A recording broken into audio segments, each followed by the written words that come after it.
The key to success in most forms of transport is power versus weight. But in racing, it's even more vital. This boat is one such success story. The last word in kayaks. It weighs a feather-light 17 pounds. Its secret is a skeleton of carbon fibre, built into a paper-thin skin of fiberglass. A mere 8 ounces of thin black threads of carbon fibre give the boat enough strength to carry a man and still withstand the torture of pounding rapids. It could, if necessary, take even a head-on impact into rocks and survive. Carbon fibre is a radically new material. It's twice as strong as the best steel, but only a quarter of the weight. Its unique qualities are rapidly evolving a technology all of its own. This black super steel looks like breaking the power versus weight barriers that have been inhibiting plane makers, car designers and boat builders for years. Already it's found its way into jet engines, aircraft structures, racing cars and even golf clubs. For the kayak men, carbon fibre is the difference between winning and losing. It's given them boats 6 or 7 pounds lighter, yet stronger than the heavy all-glass fibre originals. And the new craft are already making their mark. This year they've given the British team world status. It gave them the silver medal at the World Championships in France and the gold medal at the International Championship in Wales. But important as the development is to the boat builders, carbon fibres have the potential to win much bigger rewards.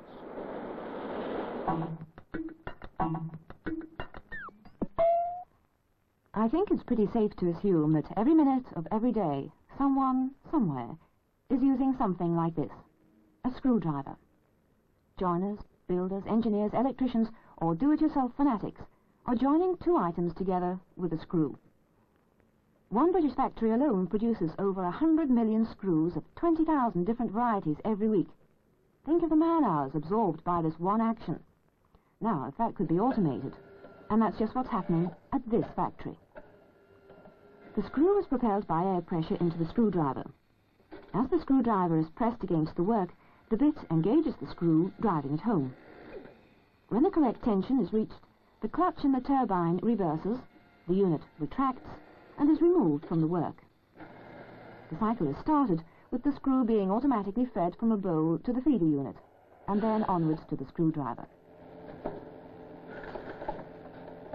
The British firm who produced the blow-feed screwdriver also designed to customer requirements, complete machines that incorporate the screwdriver as part of a production process. Putting together a bicycle wheel using the old hand method was a laborious task.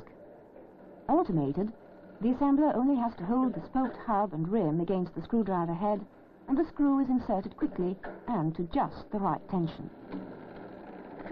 And at this moment, development is nearly completed on a mobile blow-feed screwdriver to duplicate, outside the factory, the speed of action that we've just seen.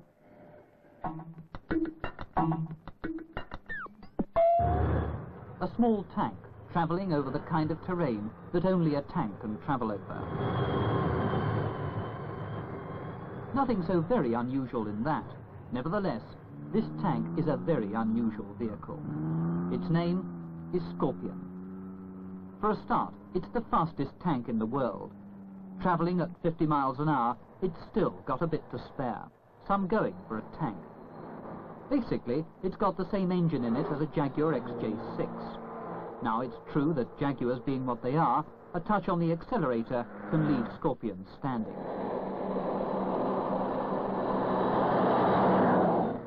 But that's not the point. Once the XJ6 turns off the road, it's virtually at a standstill. But Scorpion keeps right on at 50 miles an hour. The prototype has been designed to give excellent traction in any conditions. Snow, swamps, or the kind of morass that even a man would find difficult. It does this by being extremely light.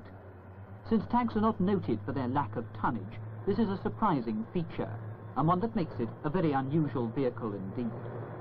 Under that dirty green skin, there lurks a heart of pure aluminium.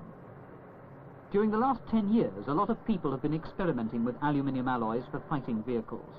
But this is the first in the world to be completely armoured in welded aluminium. The saving in weight means that it can be airlifted with ease and has the capacity to operate at speed in difficult country.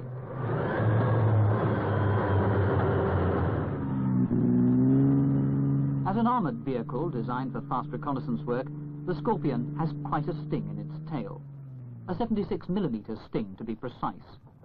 A gun of proven reliability, it is powerful and devastatingly accurate.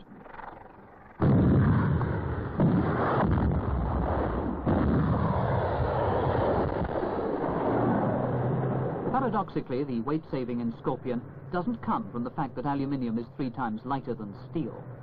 To provide the equivalent protection to steel, it has to be 3 times as thick. But this thickness means that the armour plating is very much stiffer than steel plates, and as a result, a great many structural components can be dispensed with. It has taken years of research by Britain's largest aluminium manufacturer, a military research establishment, and Alvis, the makers of Scorpion, to produce this vehicle. It is only the first of a whole range of vehicles built on the same principles. Traditionally, one thinks of the tank as a somewhat elephantine creature. Now, in spite of its name, Scorpion isn't altogether in the insect class. It is perhaps rather more reminiscent of a small rhinoceros in full flight. But one certainly wouldn't like to get in its way. Now, do you know the rules? Children's games.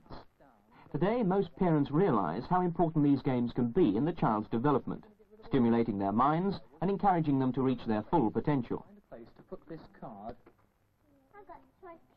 Here, this group is playing 2 games, one called Fizzog and the other called Connect, the latest ideas in this field. They're both mildly competitive, but their more subtle aim is to test the child's powers of observation. Well, you have to lay all your cards out in front of you. That's the best thing to do. Philip, you do the same thing, and Jan as well. Based on colours and shapes, the aim in Fizzog is to match one face with another already down on the table. You get a point for each of the 4 characteristics you match exactly: colour of hair, or beard, and shape of eyes, or mouth. You can do 1 row at a time, or using a master card with 4 faces, provide 4 rows to work on and add to the fun. Connect looks quite different, but has the same theme of matching lines and colours. Here the children have 140 cards with different trails marked on them. The plan is to match them up until you finish with no cards at all. And to do that on a table of this size, you have to be fairly skillful. Each player has 10 cards, and after each one is played, another card must be picked up off the pile to keep the game going. Simple but important games which keep the children occupied. Then it's somebody else's turn. All right? In fact, they keep the adults happy too. Have you taken an extra card? Yes. Right. Leukemia, a word which frightens many and a disease which scientists throughout the world have fought to control.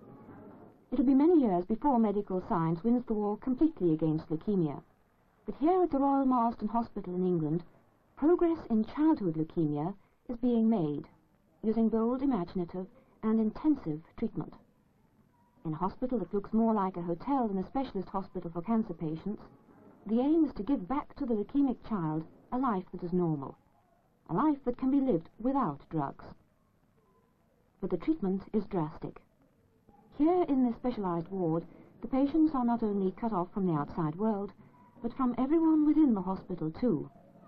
Visitors must change their outdoor shoes even to walk down the center corridor, for they are entering an isolation ward. Leukemia is cancer of the blood-forming cells. When it occurs, the normal red and white cells of the blood are replaced by abnormal, useless leukemic cells. To try and cure leukemia, the patient is given large hammer doses of anti-leukemic drugs. They're so strong, however, they also kill the remaining normal blood cells and other vital cells responsible for immunity. During the 7 to 8 weeks treatment, therefore, the patient is in serious danger from all sorts of infections. As a result, for their own protection, they're completely isolated. Even the staff may only enter their cubicles after a long process of cleansing. Thus the visitor can only see into each sunny room through a glass wall. The doors are kept locked, all windows are double glazed, and the child lives in filtered air under slight pressure to prevent germs leaking inwards. Special hatches allow sterile parcels of food, toys, clothes to be passed through to the child. Ultraviolet light inside the hatches maintains the sterility as the parcels pass through. Similarly, in the special kitchen, food, cutlery and china are kept in a long glass cupboard under ultraviolet radiation, and the staff working there wear protective clothing.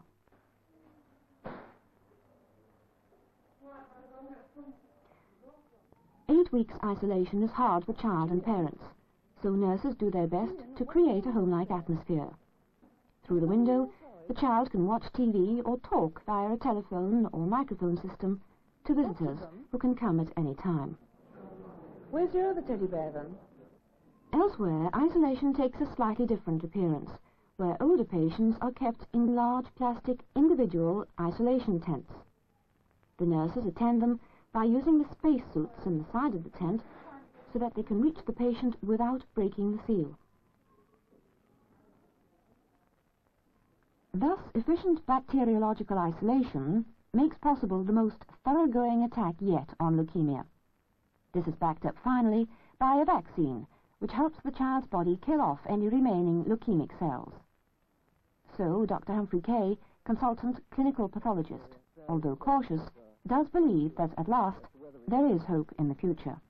There is an increasing number of cases of leukemia in human beings, in children particularly, where we believe that they have actually been cured.